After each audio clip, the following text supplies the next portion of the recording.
This is 0620 Chemistry, May-June 2019 session, Paper 4, Variant 3. Question number 1. Atoms contain particles called electrons, neutrons, and protons. Complete the table. So we are supposed to write the name of the particles here.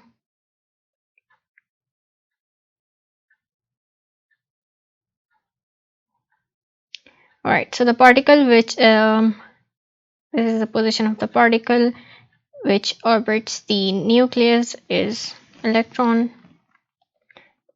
and it also has a mass of almost negligible units, and its charge is -1. Alright, so the particle which has a charge of +1 is proton, and it's found in the nucleus of an atom, and its mass is almost 1 unit. Alright, the third particle which is also found in the nucleus is the neutrons. The only remaining particle has a mass of 1 unit as well and has no charge at all. Alright, part B. How many electrons, neutrons, and protons are there in the ion shown? Alright, so this is an ion with the mass number, atomic number. So generally the number of protons, which is the atomic number, would be equal to the number of electrons, but since here, as we can see, it has a charge of 2+, which means the number of electrons is going to be less than the number of protons. So the number of electrons previously would have been 20, but since this 2+ charge tells us that the number of protons is we have 2 more protons than 2 electrons, which means this is the number of protons. So the number of electrons is going to be 2 less, and that would be 18. So we have 18 electrons here, and the number of neutrons would be subtracting atomic number from the mass number, which is 44. So this gives us 24 as the neutron number, and the number of protons is the atomic number, which is 20. Right, moving on to question number 2. Magnesium exists as 3 isotopes. A. State in terms of total numbers of electrons, neutrons, and protons one difference and 2 similarities between magnesium isotopes. Alright, so the only number of difference is the number of neutrons in any isotopes.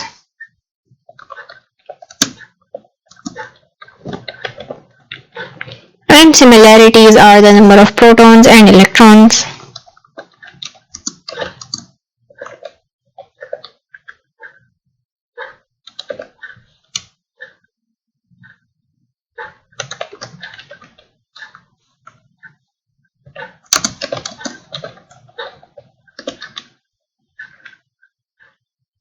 Alright, B.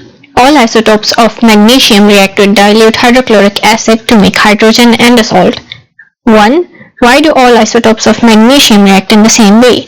Because the number of electrons in the outer shells are always the same, so they would react in the same way, since the only particles reacting in any chemical reactions are the electrons, and since there is no change in electron arrangement, there would be no change in chemical reactions.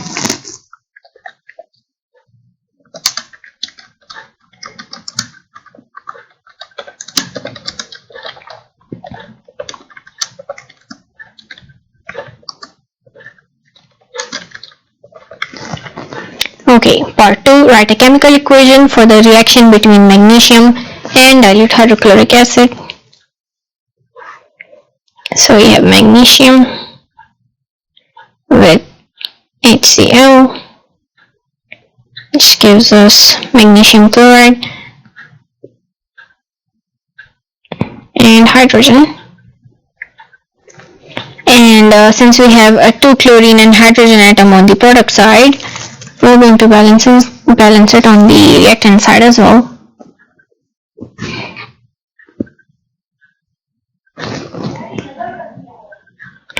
Alright, part 2. Describe a test for hydrogen, which is a lighted splint and it burns with a squeaky pop in the presence of hydrogen. Alright.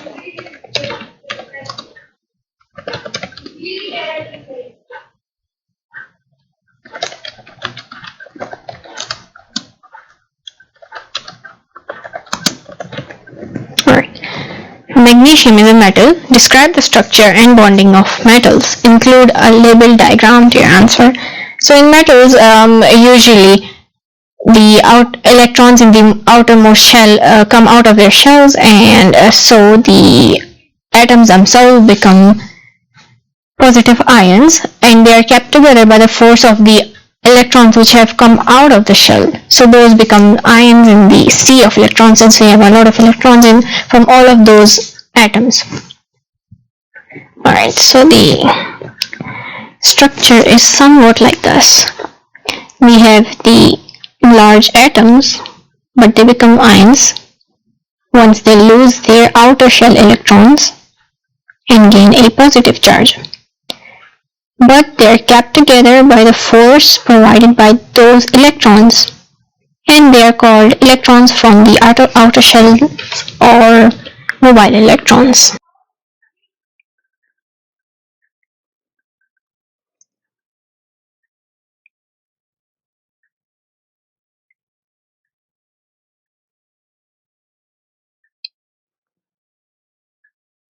So we have positive ions bonded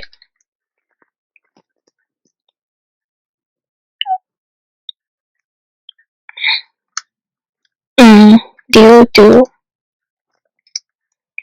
the electrons from the sea of electrons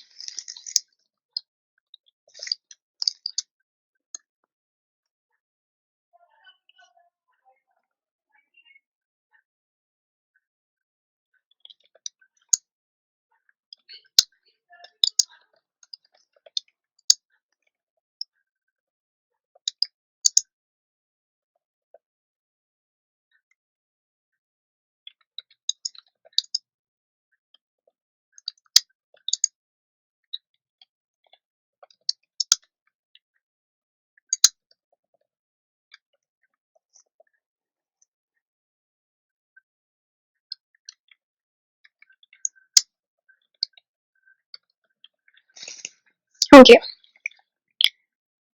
B. Magnesium reacts with oxygen to form the ionic compound magnesium oxide. 1. Complete the dot and cross diagrams to show the electronic structures of the ions in magnesium oxide. Show the charges on the ions. Right, so magnesium has, since it's in group 2, it has 2 electrons in its outermost shell, and that is exactly the number of electrons which it loses. So it gains a charge of 2 plus, and it also gains a complete outer shell.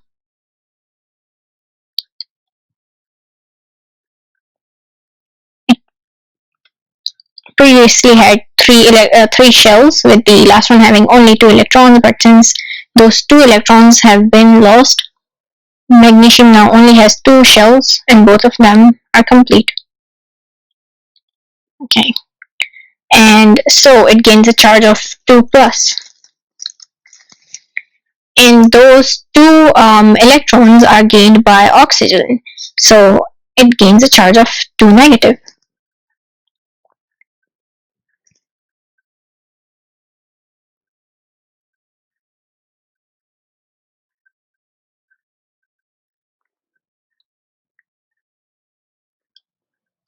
Okay,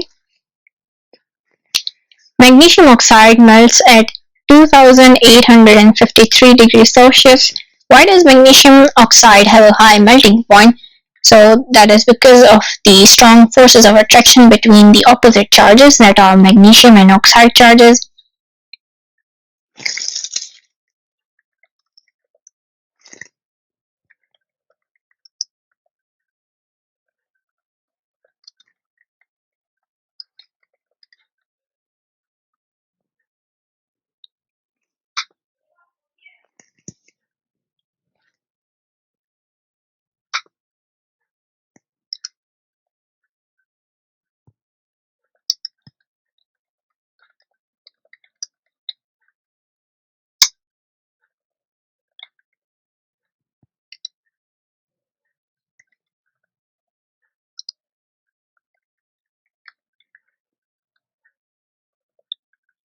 Okay. Part 3. Explain why molten magnesium oxide can conduct electricity. So the electrons in the molten form are, sorry, not electrons, the ions, the negative ions are free to carry charge and so they can conduct electricity.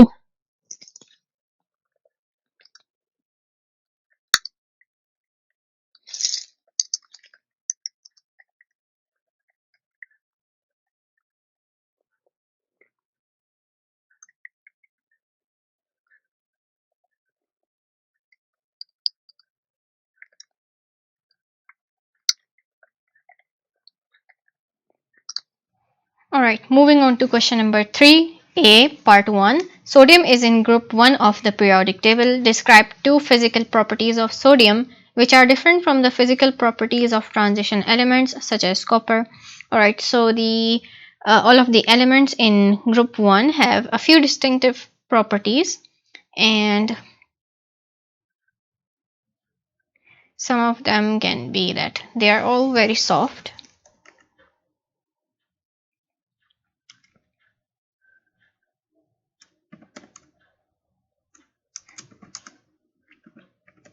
and it has a much lower melting point.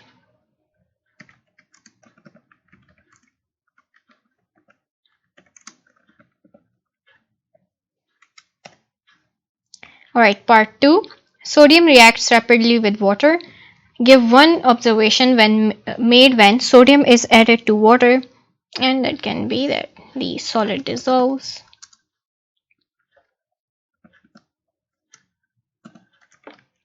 Okay. Part B.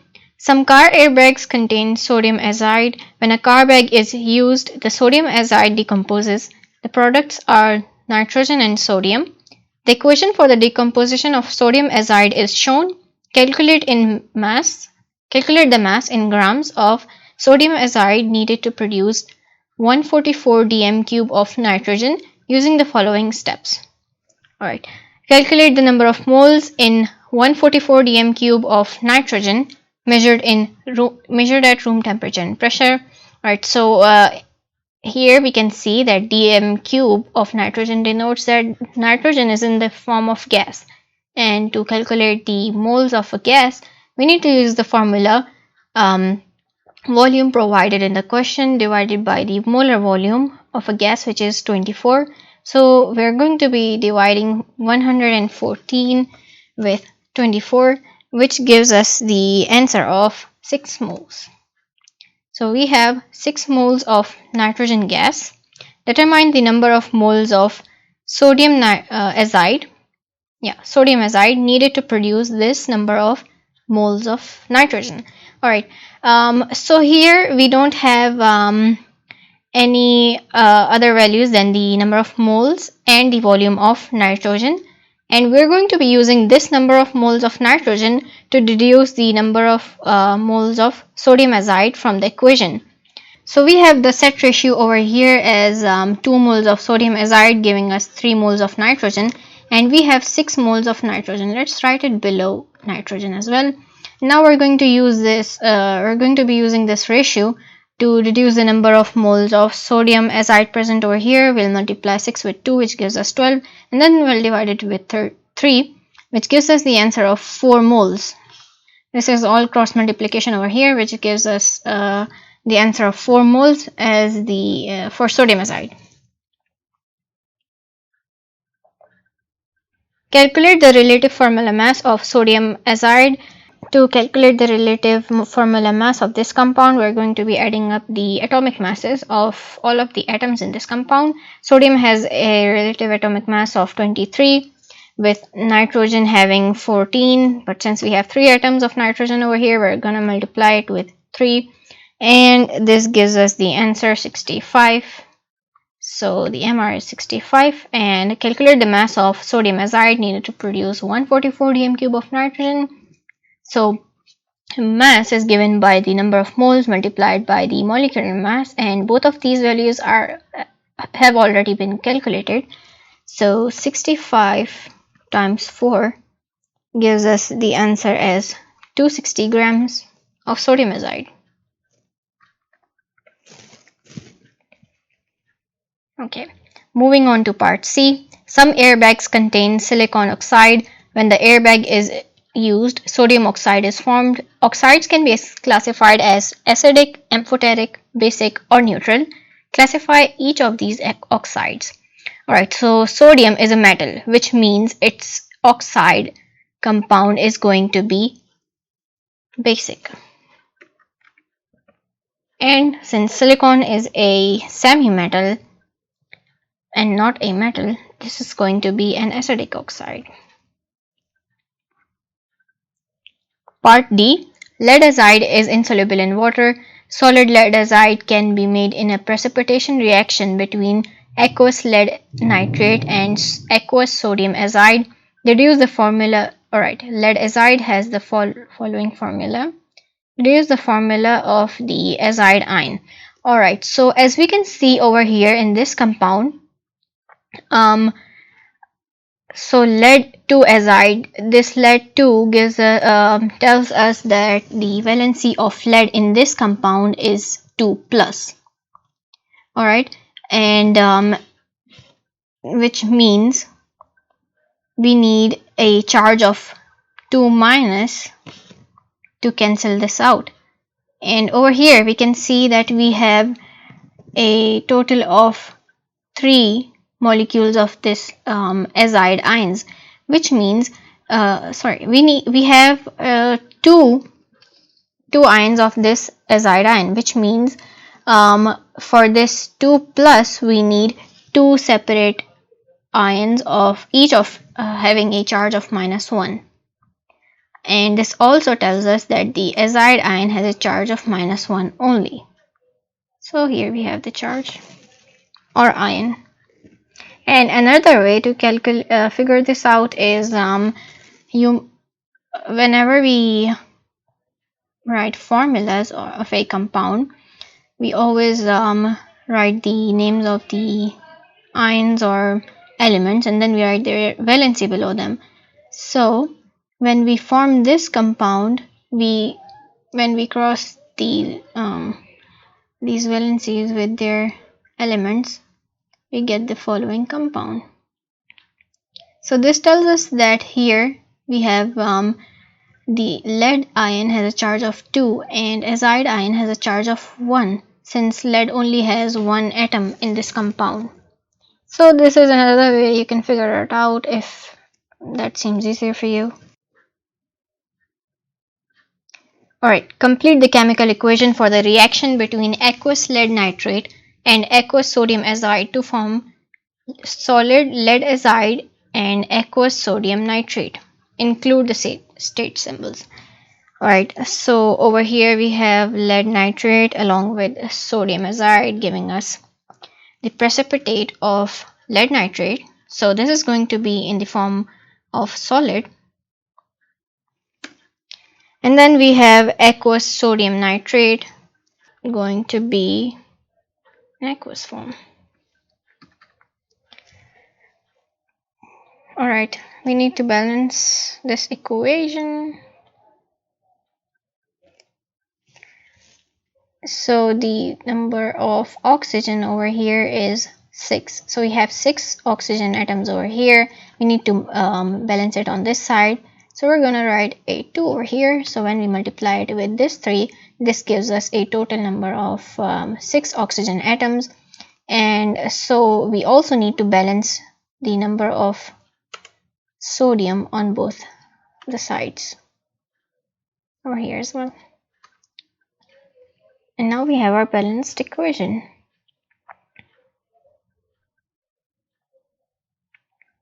Alright, describe how you could obtain a sample of lead acid that is not contaminated with any soluble salts from the reaction mixture. Alright, so lead acid over here is a salt. Now we need to separate it from the mixture that contains aqueous sodium nitrate and this salt. So we need to filter it out and then wash it to remove any remaining sodium nitrate on its surface or either of the reactants. So basically we just filter it out and then wash it.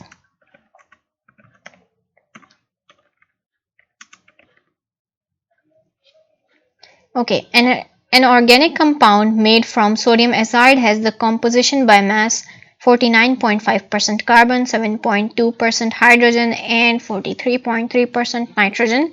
Calculate the empirical formula of the compound.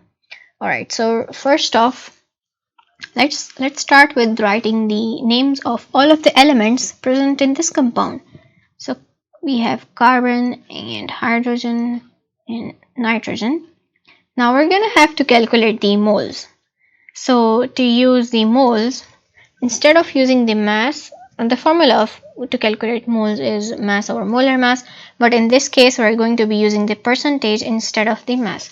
So we're going to be dividing 49.5 with 12, that is the AR of carbon, and 7.2 with 1, which is 7.2, and then 43.3 with 14, the relative atomic mass of nitrogen, and this gives us the answers as 4.125 of carbon is to the ratio 7.2 is to 3.093. And then when we calculate the ratio for the three values by dividing all of them by the lowest value, which is 3.093, we get the answer as 1.33, 2.33, and 1. Now we need to have the ratio in whole numbers, so I'm going to be multiplying this with 3, which will give us the answers rounded off as 4 is to 7 is to 3. Now we have our formula as C4H7 and N3, which means we have 4 carbon atoms, 7 hydrogen atoms, and 3 nitrogen atoms.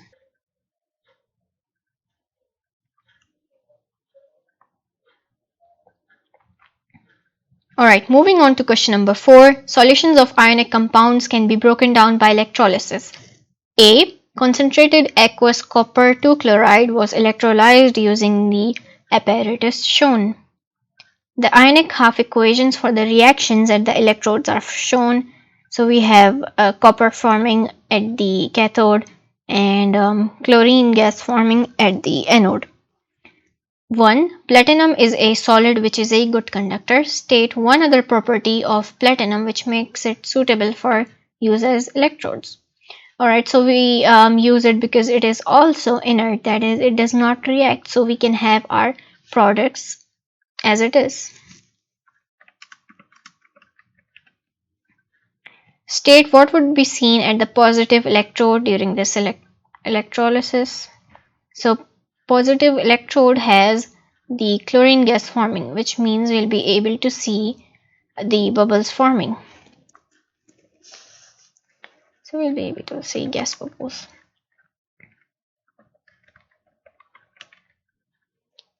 Part 3. State and explain what would happen to the mass of the negative electrode during the electrolysis. Alright, so the negative electrode has copper forming on it, which means the mass is going to be increasing.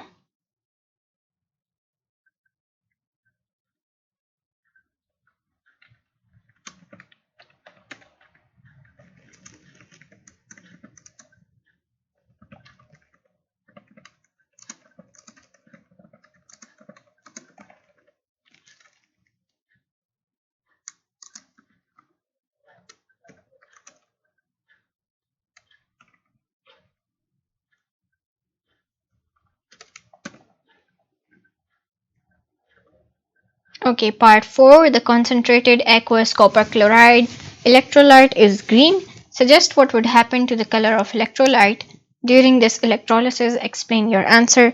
So this green color fades out because that is because of the copper 2 plus ion, and since the copper ion no longer remains, we're going to be having a colorless solution.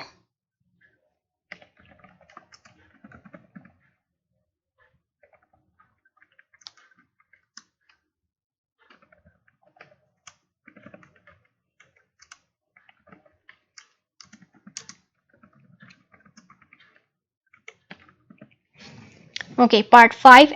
Identify the species that is oxidized during the electrolysis. Explain your answer. Alright, Oxidized means that it is going to be losing electrons, and here we can see in the half equations the chloride ions are going to be losing electrons to form chlorine gas. So we need to mention chloride ion. Just saying chlorine gas would be wrong, since chlorine gas itself is the atom which is neutral, but chloride ion is actually what is losing electrons to become a neutral atom or gas.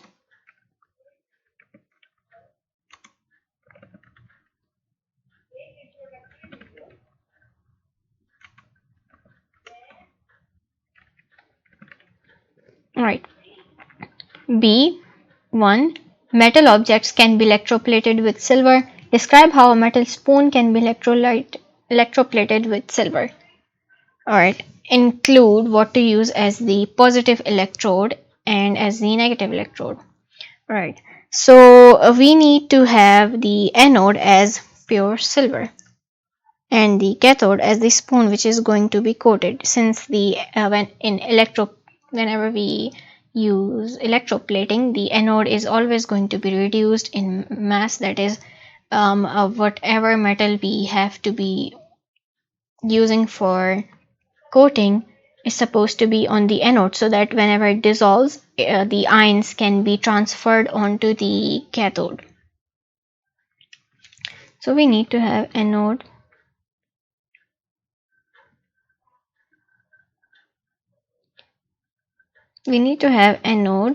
as pure silver, since we want to coat the object as with silver. So we're supposed to be using the anode as pure silver, so that it gets dissolved in the electrolyte and then forms on the cathode. And cathode as the spoon, so that these metal ions, these silver ions, when they move towards cathode, they can then gain electrons from this cathode and form silver metal on this cathode, which is going to be a spoon. So we'll have a coating of the silver metal. Right, what to use as the electrolyte? We need to have the electrolyte. As silver aqueous silver nitrate.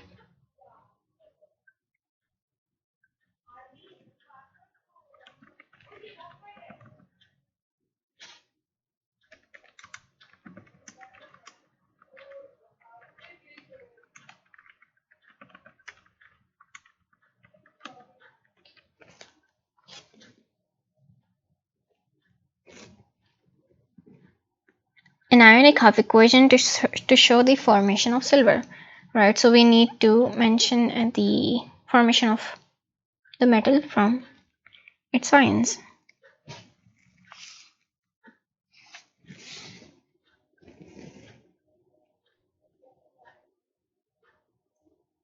So we have silver in the form of ions with a charge of +1. That means we need to add only one electron to neutralize the ion and form the metal. Give one reason why metal spoons are electroplated with silver. Right, so there are many reasons. It can be for appearance or the reason that they are antibacterial.